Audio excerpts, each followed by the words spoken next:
When you're a kid, you're more afraid of imaginary monsters, but part of growing up is learning that the real monsters of the world are human. Most of them are notorious serial killers like Ted Bundy, John Wayne Gacy, the Golden State Killer, or the Green River Killer. Thankfully, policemen, detectives, investigators, and the FBI put some of those criminals behind bars for years. However, for one reason or another, sentences can be reduced or modified by the court. Sometimes the prisoner even gets parole, meaning they're granted early release as long as they agree to abide by certain conditions. Unfortunately, monsters are sometimes allowed to enjoy the taste of freedom despite their horrific crimes.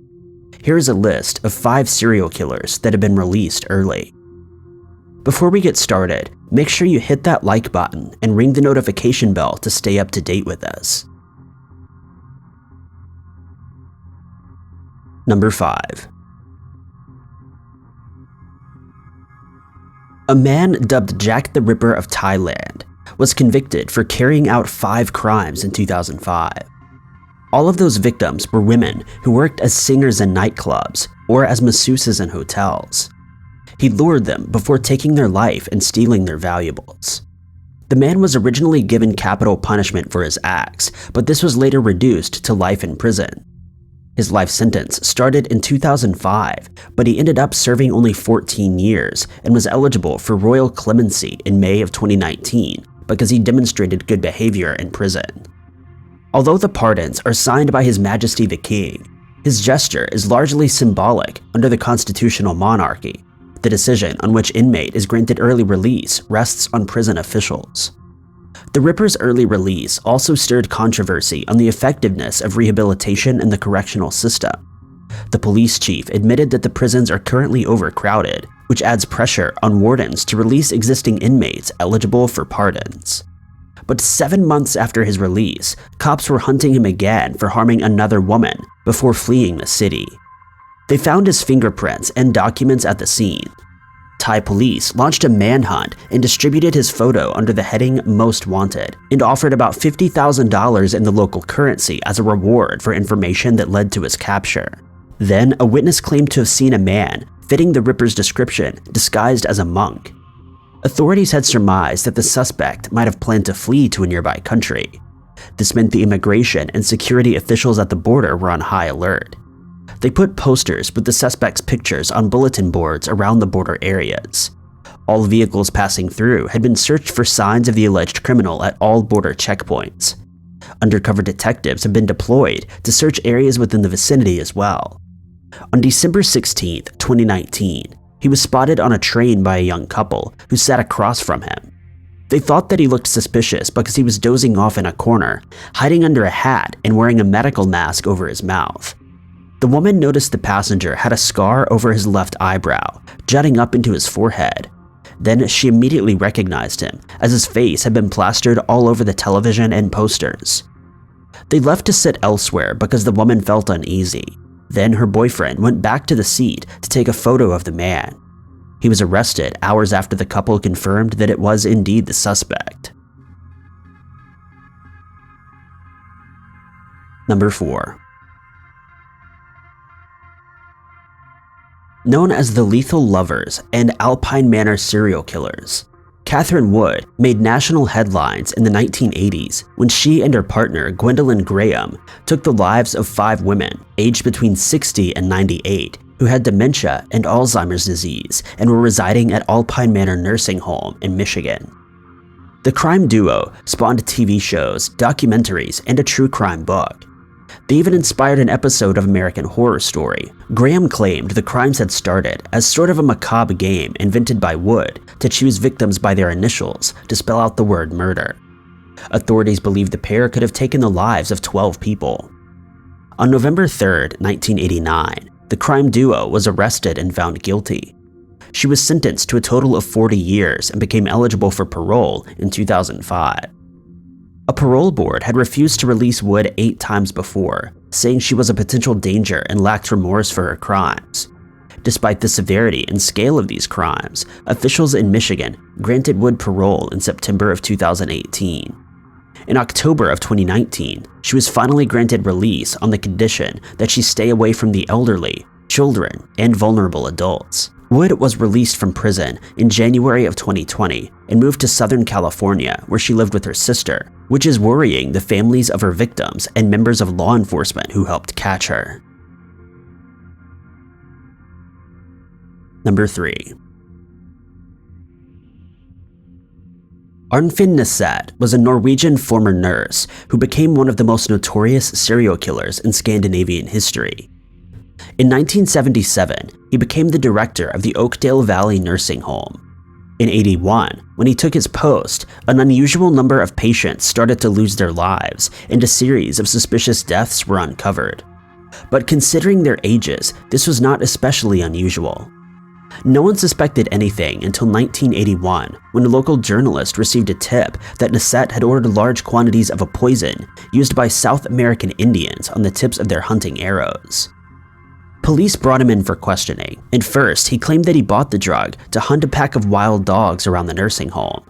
Then, inexplicably, he started confessing for taking the lives of 27 patients between 1977 and 1980. At 46, Næsset had already cinched the Scandinavian record for mass homicide. He told authorities that he took away so many victims' lives that he was unable to remember them all, prompting police to request lists of patients who passed away in 3 institutions where he had worked since 1962. In all, detectives were left with a list of 62 possible victims, but autopsies were useless since the poison becomes increasingly difficult to trace with time. This means the earliest crimes Næsset confessed to were impossible to investigate. It was believed that he committed crimes against at least 132 people. He was convicted on the 18th of March 1983 and charged with 25 counts of homicide, but later he retracted his confession and denied all charges. He pleaded innocent to all charges when his trial started. But 5 months later, he was convicted of every crime, including document forgery and embezzlement, as he had conned patients out of $1,800 at the nursing home.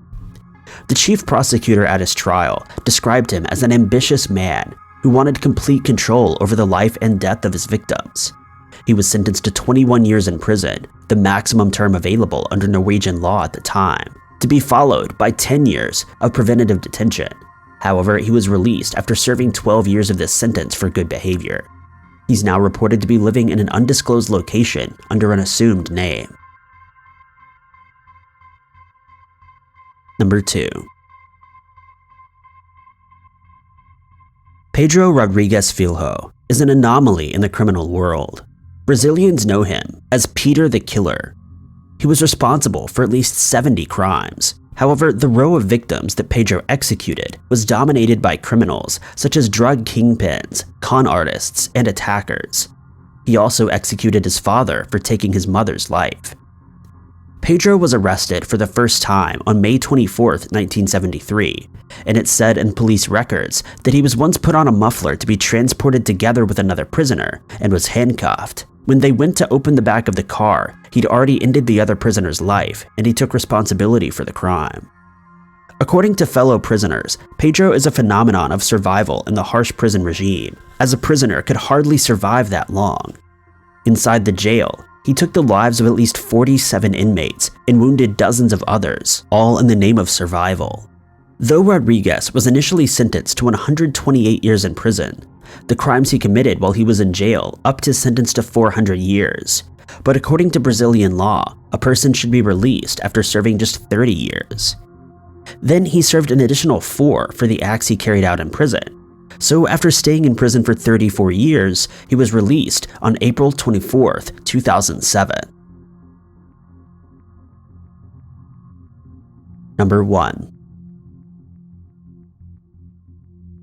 Known as the Monster of the Andes, this Colombian serial killer is believed to have taken the lives of 110 girls in Ecuador and further confessed to an additional 240 crimes in Peru and Colombia. When he attempted to kidnap a 9-year-old girl, he was captured by the community, who submitted him to tribal law and wanted to bury him alive, but a Western missionary convinced the tribe leader to turn Lopez over to the Peruvian police, who promptly deported him to Colombia, without truly considering the crimes inflicted upon natives and the danger posed to society.